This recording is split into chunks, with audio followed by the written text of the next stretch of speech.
Basahin natin ang 9:4 ng Ecclesiastes. Sapagkat sa kanya nanapisan sa lahat na may buhay ay may pag-asa. Sapagkat ang buhay na aso ay maigi kaysa patay na leon. Ayun. Kahit aso lang, pagkabuhay, mas mabuti yung kaysa patay na yung leon. Ganon din naman, ang isang buhay na tao, may pag-asa yun sa Diyos kung hindi pa siya nakakakilala ng katotohanan.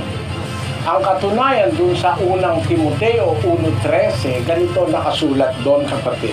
Bagaman ang una ako'y naging mamumusong at manguusig at mga alipusta, ngayon may kinahabagan ako, sapagkat siya ay ginawa ko sa di pagkaalam, sa kawalan ng pananampalataya. Nung si Apostol Pablo ay hindi pa apostol, manguusig siya, nagpapapatay siya ng tao, mamumusong pa siya, mga alipusta pa siya.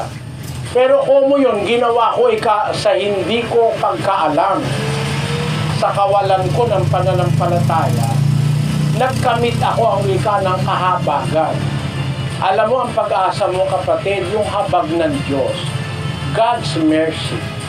Hindi mo kaya na huminto sa drug addiction at sa pag-inom. Hindi mo kaya yon kahit anong gawin mo. Basahin natin ang 10:23 ng Jeremias. O Panginoon, talastas ko na ang lakad ng tao ay hindi sa kanyang sarili, hindi para sa taong lumalakad ang magtuwid ng kanyang mga hakbang. Hindi kaya ng taong ituwid ang kanyang sarili. Gaya ng isang sasakyan na hindi niya po pwedeng manihohin ang kanyang sarili. Kahit na ngayon, merong naimbentong mga sasakyan na merong computer, ang nagmamaneho pa rin yung computer. Kung walang computer, kailangan pa rin ang pagmamaneho ng tao. Pero ang sarili lang ng sasakyan, hindi niya kayang paandarin at ituwid yung kanyang takbo. Ganun ang tao, kapatid. Sabi ng Biblia, talastas ko ang lakad ng tao ay hindi sa kanyang sarili. Hindi para sa taong lumalakad ang magtuwid ng kanyang mga hakbang. Paano tayo matutuwid? Hindi pala naman natin kayang ituwid ang hakbang natin. Basahin natin ang Kawikaan 16:9. Ang puso ng tao ay kumakatha ng kanyang lakad, ngunit ang Panginoon ang nagtutuwid ng kanyang mga hakbang. Ang Diyos lang ang makakapagtuwid sa'yo. Yung awa ng Diyos ang pag-asa mo, kapatid.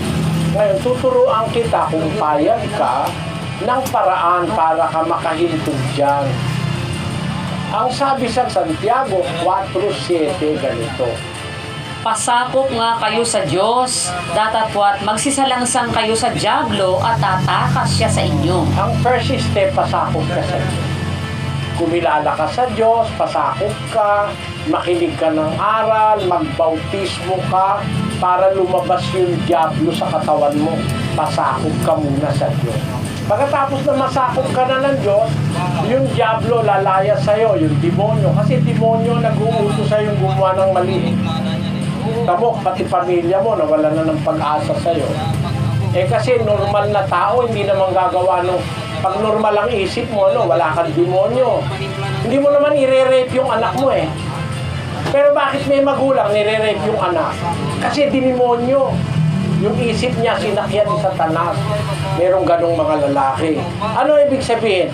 Normally, hindi natin re-rape yung anak natin. Normally rin, siguro hindi kayo inom ng drugs o gagamit ng drugs. Alam mo nang masisira ka Marami nang gumamit ng drugs na nasira Hindi lang nasira ang katawan, nasira pati ulo. Kaya nga na mental lang, marami. Pero bakit sa kabila ng alam mo, sinisira mo ang sarili mo, tumutuloy ka pa rin? May gayuma ang demonyo, kapatid. May kapangyarihan ng demonyo para ikaw ay dayain at bigyan ka ng lakas ng loob na para kang nagsususay, para ka na lang nagwawala. Ganon. Pero para mawala ang demonyo sa'yo, kailangan pasakop ka sa Diyos, sabi ng Biblia. Kaya ang pagpapasakop sa Diyos, unang-una, makinig ka ng kanyang salita, sampalatayanan mo, tapos magbautismo ka. Sa bautismo, lumalabas yung masasamang espiritu sa tao. At doon mag-uumpisa ang pagbabago sa buhay mo.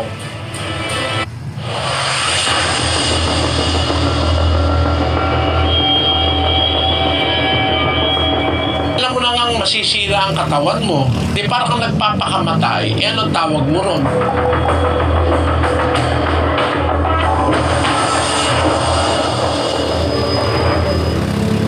Hindi mahirap alisin. Yung iba sinasabi mahirap alisin. Kasi ginuguni-guni mo eh. Pero kung meron kang pananampalataya sa Diyos, naniniwala kang kasalanan yung sirain mo yung katawan mo. Kasi bawal ng Biblia sirain mo katawan mo.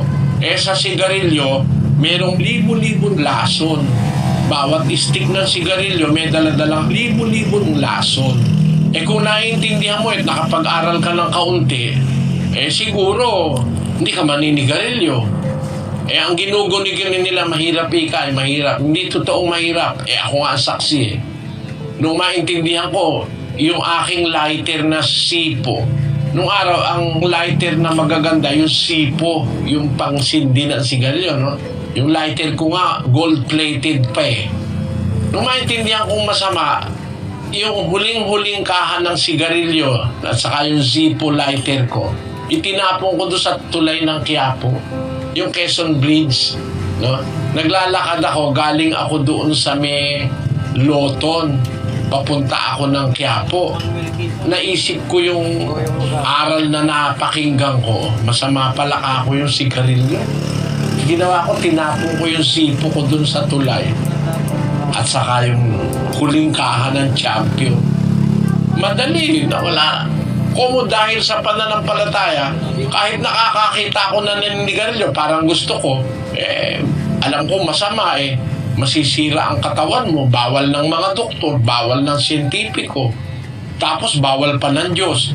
Eh, sino pa gusto mo magbawal para ka sumunod? Yung mga ibang sinasabi, mahirap daw alisin. Kung may pananampalataya ka, maiiwan mo talaga yung sigarilyo na yan. Eh, ngayon nga, pag nakaamoy ako sigarilyo, naiinis ako eh.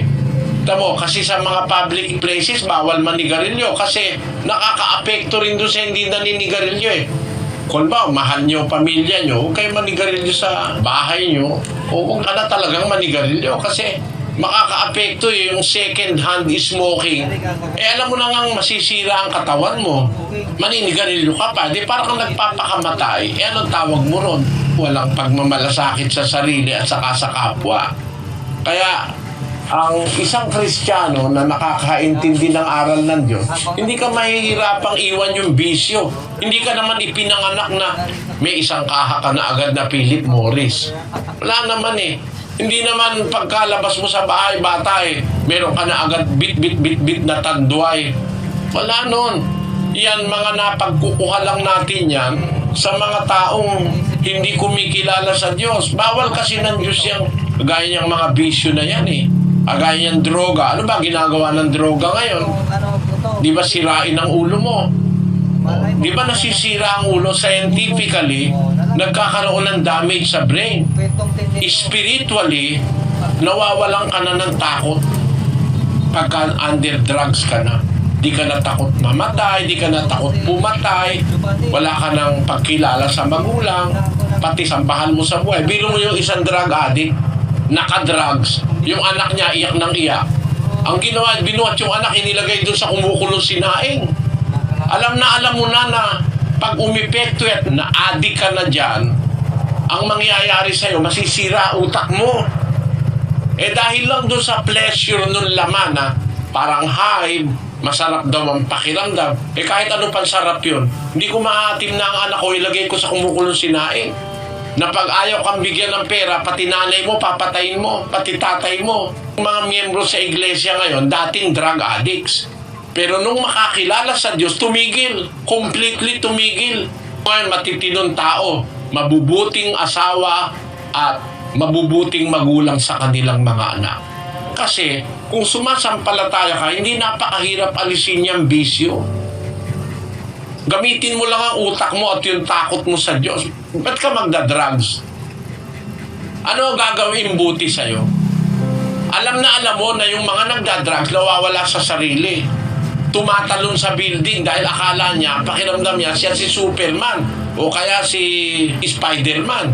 Eh, tumalon, katosing palapag. O ano nangyari sa'yo, di ba? Kaya kung may takot ka sa Diyos at gumagamit ka ng kaunting isip lang, hindi ka magda-drugs. Ni subukin mo, hindi ka magda-drugs. Madaling maalis yan, kapatid.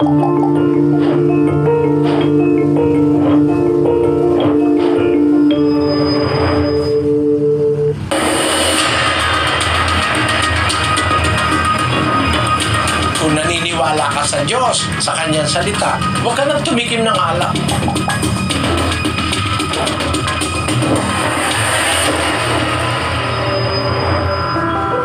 Alam mo ba, kapatid, ang nagagawa niyang alkohol? Yang alkohol, yan ang dahilan ng mahigit 500,000 taong namatay noong 2013 dahil doon sa tinatawag na mga road accidents na gawa ng alak. Walang mabuting bunga yung matapang na alak no? Basahin natin ito. Deaths caused by alcohol 2013, 554,467. Deaths caused by alcohol in the world, sources and methods. Mahigit na kalahating milyon tao namatay noong 2013 dahil sa alak. Mga banggaan sa highway, kahit na nga ikaw ay mahusay magmaneho pag ang makakasalubong mo lasing, iiwas ka na aanuhin ka pa. Kaya kapatid, di kinalulungkot ko yung alak, hindi aprobado ng Diyos ang paggamit niyan. Dalawa ang alak sa Biblia. Alak na hindi nakalalasing, yung bagong gawa. Parang di ba yung katas nung sa tuba, pagka unang araw, ikalawang araw pa lang, matamis yun hindi naman yun nakakalasing Pwedeng uminom tayo noon. O kaya yung mababa ang alcohol content. May mga serbesa kasi, 4% lang, yun hindi nakakalasing yun. Basta't huwag ka lang iinom ng marami. Pero, ang masasabi ko sa'yo, yung alak, pagka nandun na 14 na, 17, 20% na, ano na yan, demonyo na nasa loob ng bote. Kasi, yung espiritu niyan talagang pampaaksidente, pampabasag ulo, pampalakas ng loob, pampaalis ng hiya. No? Pag ang tao lasing na, wala nang hiya Kasi nga kahit senador ka pa, kahit presidente ka pa, paglasing ka na, ay naku, para ka na rin lang bagamundo, para ka na rin lang walang karangalan.